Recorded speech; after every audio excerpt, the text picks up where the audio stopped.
Hello everyone, welcome. Today we're talking about muscle tissue, the three different types, the function, and we're going to sort of compare and contrast them. But I'm also going to show you a process on how to differentiate between the three muscle types, because when you're looking at histology slides, it can get a bit hodgepodgey, right? Like, how do you figure out what looks like what? Sometimes they all sort of blend into each other. But no worries, we're going to dissect all that. Okay, so there are three types of muscle tissues. There's cardiac, skeletal, and smooth. Each one has a unique role and structure. And the way I like to think about it, and I would just want you to keep this in your mind, it's almost like three different types of cars, right? Skeletal muscle is going to be your sports car, that very powerful, fast sort of motion. And then we've got cardiac muscles, which are more like hybrid cars, right? Then we've got smooth muscles, and they're going to be like your public transport, maybe like a bus, for example. And as we go through this presentation, I will explain why I chose those analogies, and it'll make more sense. But I just want you to keep it in mind. Before we move forward and dissect those analogies and talk about the different muscle types, I just want to mention that muscle tissues do have some common properties, even though they look different. One of them is called excitability, and I'm sure you know what that is, but basically what happens here is the plasma membranes can change their electrical state. They can go from polarized to depolarized, and what that does, it sends this electrical wave on this action potential. It sort of shoots this electrical response, and it goes through the entire length of the membrane. Now, our nervous system can influence excitability more so with skeletal muscle than with cardiac and smooth. Because with skeletal muscle, we actually depend on our nervous system because it's a very voluntary motion, right? So if you decide to wave at somebody or even flip them off if you're in the car, since we are using a car analogy, you're actually using active muscles. You're making an active voluntary response, and your nervous system is going to be activated there. On the other hand, both cardiac and smooth muscle, even though they are somewhat impacted by a central nervous system, they tend to respond to things like hormones and local stimuli. So just wanted to let you know that. Also, there's some other terms that you do need to be aware of. First of all, elasticity. That basically means the muscle returns to its original length when relaxed. Extensibility. That means that it can be stretched or extended. And then contractility allows muscle tissue to sort of pull at its attachment points and shorten with force as needed. So those are just terms that you do need to understand when it comes in relation to muscle tissue.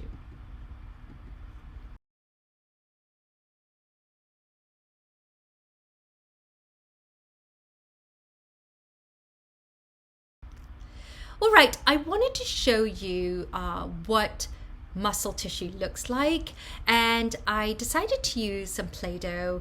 If you get the opportunity, I just think this is a great kinesthetic exercise for you to really garner the difference and understand the difference, and also to retain it, because when you use your body and learning, that facet really helps you remember, because your body remembers these things, right?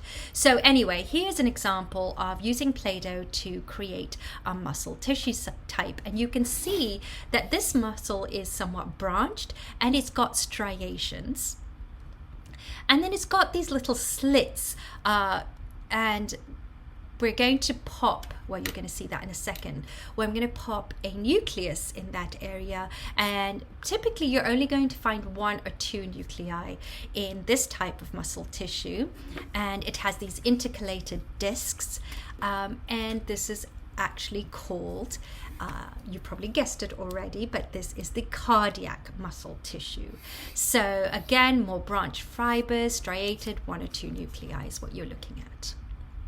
Okay, now we're going to take another piece of Play-Doh and we're going to make a different type of muscle tissue. And so this is more long and cylindrical, and then this does not have any branches, but it does have striations. And of course we also want to add some nuclei. Now the nuclei in this type of muscle, they're going to be multi-nucleated, and they're going to be at the peripheral surface, so you're going to see quite a few in these. So again, using this kinesthetic approach can really help you learn the different types and distinguish between them. So you've probably already guessed this. What muscle type is this? This would be the skeletal muscle tissue. Okay, last but not least, this was the easiest muscle tissue. You probably guessed it already because process of elimination, right? This is going to be your smooth muscle tissue. I'm not going to pretend you don't know, you know. So this actually, it reminds me of squamous epithelial cells, right? They're very similar in what they look like, and then they have a nucleus pop center in the middle. And this is going to be your smooth muscle tissue, which is profoundly adept at squeezing things. It's very powerful. Just because it's small doesn't mean it's not powerful. It is, and again, that is smooth muscle tissue. So if you get a chance, grab some Play-Doh and model these, because they will help you remember. All right, let's see.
Next, we have skeletal tissue that we're going to specifically focus on here. Now, I wanted to put this in here because often when we think of skeletal tissue, skeletal muscle tissue, we often think of big movements, but I want you to know that there are also some very small movements, right? Your facial expressions, what I'm doing right now, is all skeletal muscle. Skeletal muscle is attached to bones, and it's the contraction that makes things like locomotion, facial expressions, posture, and any sort of voluntary movement of our body. That's what enables it, and it's under control of our nervous system.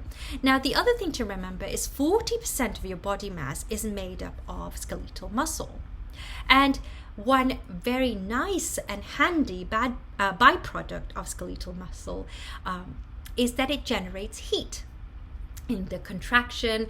You know this, right? Every time you go to the gym or don't go to the gym, what's happening is you come out all hot and sweaty, because whenever you activate those skeletal muscles, you are generating heat due to the contraction.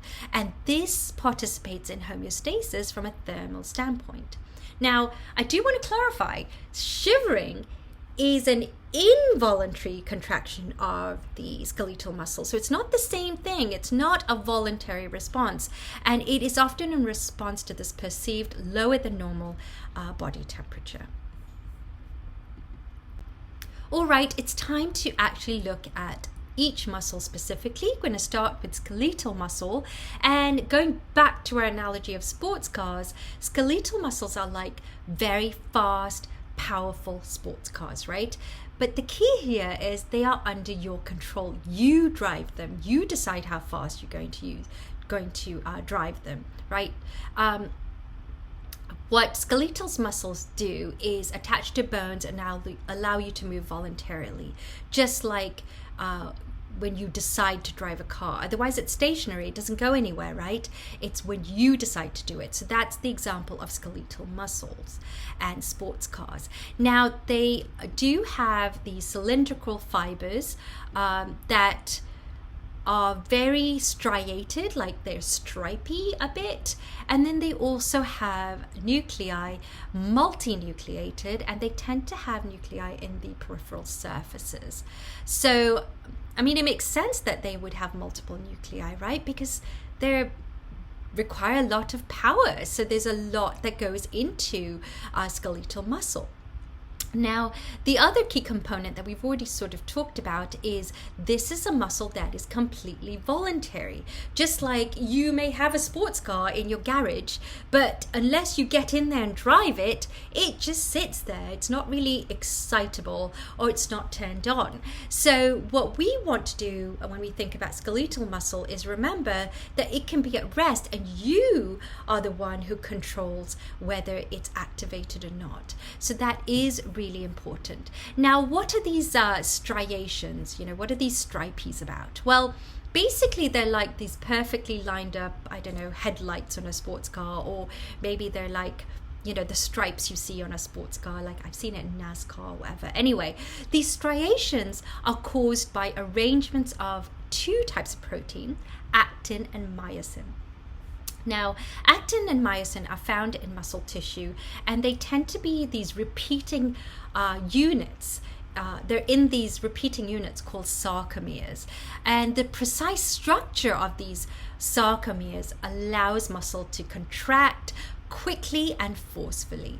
But just like your sports car that may sort of run down or tire out, run out of gas or whatever, your muscles can also tire out very quickly if you push them too hard. So that's what you have to remember about skeletal muscle. And here I've added another slide just to talk a little bit more about the striations, because they're actually due to the lighter and the darker parts of the sarcomere. And I just wanted to show you, this is the lighter band, the darker, and then the lighter band. So these actin and myosin proteins are arranged in this sort of format very regularly throughout muscle cells to give it that stripy effect. And that's what you need to remember when you're looking at different slides of muscle tissue. Some are going to be striated and other muscle tissues are not. Okay, moving on to cardiac muscle. Now, this is your heart's powerhouse, right?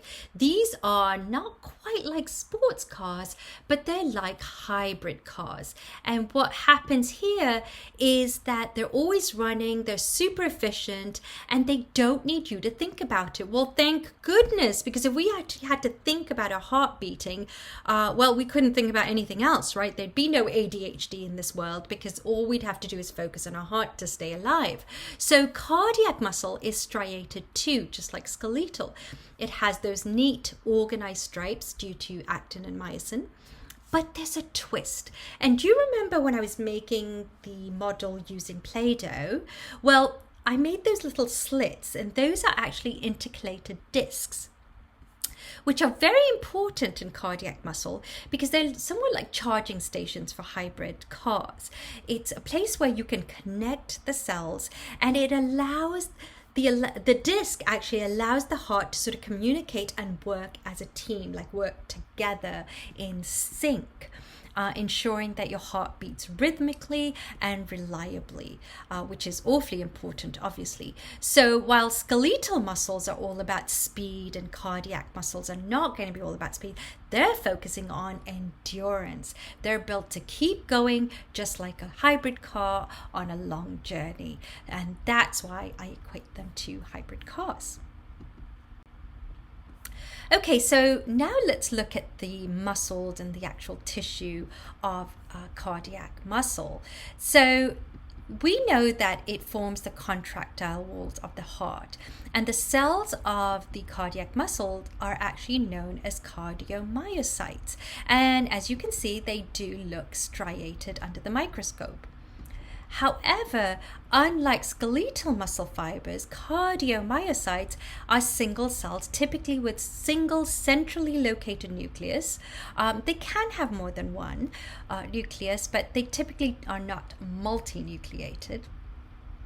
And the principal characteristic of cardiomyocytes is that they contract on their own intrinsic rhythm without any external stimulation. I know I've probably banged on about this too much, but that is the differentiating factor, right? That it is involuntary.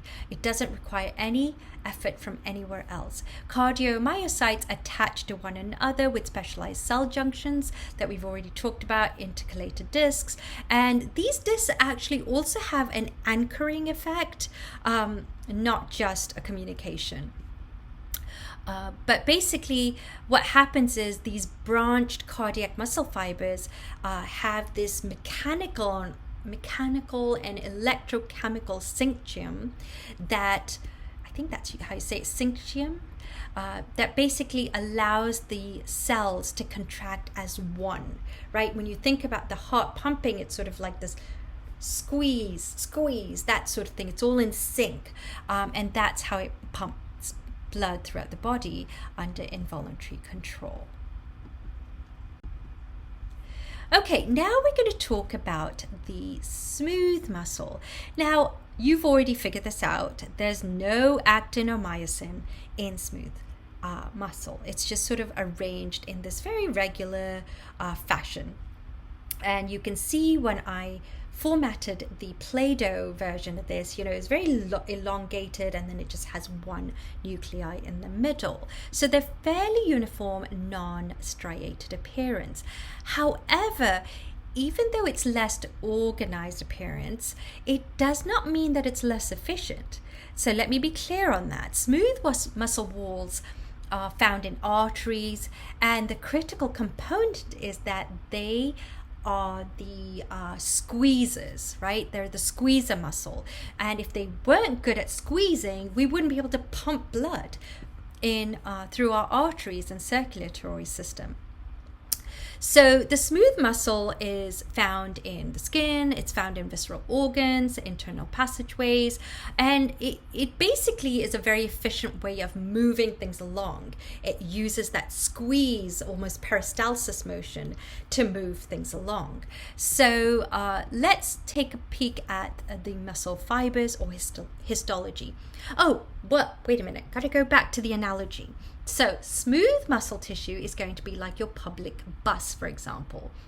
It's going to be slow, steady, and it's going to sort of handle the stuff in the background that we don't notice, right? So it's going to be found in places like your digestive tract, blood vessels, and even your iris, right? That, because you don't control that. That's just, again, it's that squeezing and releasing. Unlike cardiac and skeletal muscle, it does not have striations that you can see here. And that's what allows it to look smooth, essentially. And it allows the muscle to contract again slowly and steadily. So think of it as a bus taking its time to ensure everyone gets to their stop safely. And just like you don't have to think about how a bus runs, a smooth muscles work involuntarily of what you think and without your conscious control. Although I venture to say you probably do want to control it sometimes, right? Like you wish it would hurry up already. So that's what smooth muscle looks like. And again, if you make a model of it, that's really going to help you remember it. And remember, this is the one that is involuntary. Cardiac is 2 and skeletal is voluntary. So skeletal is the only one that's voluntary, and then cardiac and smooth are involuntary. But skeletal and cardiac have striation and smooth muscle does not. So that's sort of what you have to talk through. Okay, the one thing I did want to mention is, again, I feel like smooth muscle doesn't get the adulation it deserves because, you know, it's small, it doesn't have a lot going on there, but it's so efficient. So I just wanted to talk about the fibers of smooth muscle and how they sort of work, because they don't have that contractibility that we see in skeletal and cardiac muscle. So they're spindle shaped, basically wider in the middle and sort of tapered at the end, somewhat like a football, right? Very sort of almost like an eye or a football, the shape of an eye. So, and they have a single nucleus and they are very small. They're thousands of times shorter than skeletal muscle. I think they're like, I don't know, around 200 micrometers. I don't know, something like that. Anyway, they produce their own connective tissue, which is endomysium, sorry. And although they don't have striations and sarcomeres, smooth muscle fibers have actin and myosin proteins in them and thick and thin filaments. They do have that. It's just they're not arranged in that specific way. So these thin filaments are actually anchored by dense bodies. And dense bodies are going to be analogous to the discs. They're actually called Z discs that you see in skeletal muscle and cardiac muscle. And it's these discs that are fastened to sarcolemma, and these discs enable that sort of motion so you can squeeze, right? So, you know, there's a lot more that goes into this that I'm not going to go through in this video, but I just wanted to give you an idea of smooth muscle tissue. And it still does have actin and myosin. Just because it doesn't have the striations doesn't mean it doesn't have them, and it's still very profoundly powerful and important. All right, so how do you figure out if something is skeletal, cardiac, or smooth muscle? Now, if you've done all the things we've talked about, if you've, watched this video and you've modeled some things, you'll know instinctively which one's which. But the first question you want to ask yourself is how many nuclei are present? Is it 1 or 2, or are they multiple nuclei? Because that's going to be your biggest clue. Of course, striations are another clue, but you know that if there are multiple nuclei right away, you know that's got to be skeletal muscle, because that's the only one that has a plethora of them. And then you've got the second question, which is striations. Is it striated or not? Because that's going to eliminate what? Smooth muscle. So if it is striated, then you know it's going to be either cardiac muscle or skeletal, but we know that it's only got 1 or 2 nuclei, so we know it's cardiac. And then if there's no striations, well, it's obvious then, right, that we're dealing with smooth muscle.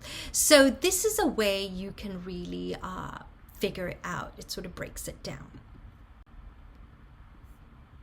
Oh, okay. I wanted to give you an example here and sort of go through it together. You probably already know what this is, but I just thought it would be fun to make sure you are understanding the process. So first thing, you say how many nuclei are there. We can see there are 1 or 2 nuclei, and then you can see that it is striated. So we know that this is going to be cardiac muscle.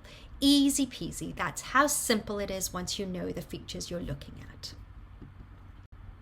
All right, I always like to end with a mind map, and I know I bang on about this in every single episode, but this is the best way for you to actively recall all the information you've learned in this video, sort of pop it down. And I do have a template of this in my ebook, which also has crosswords and it has fill in the blank exercises specifically on the topic of muscle tissues. But this gives you a generalized overview of what's going on and what these muscles are for. So as you can see, we're starting with muscle tissue, and then we go towards the green box, which is skeletal muscle, and it shows you it could be striated, it's nucleated, and it's voluntary. And then it talks about functions, what you can do with that type of muscle tissue. Then we've got cardiac on the blue side. Naturally, this is the heart muscle, we know this, but the properties are it's striated, has 1 or 2 nuclei, and it is involuntary.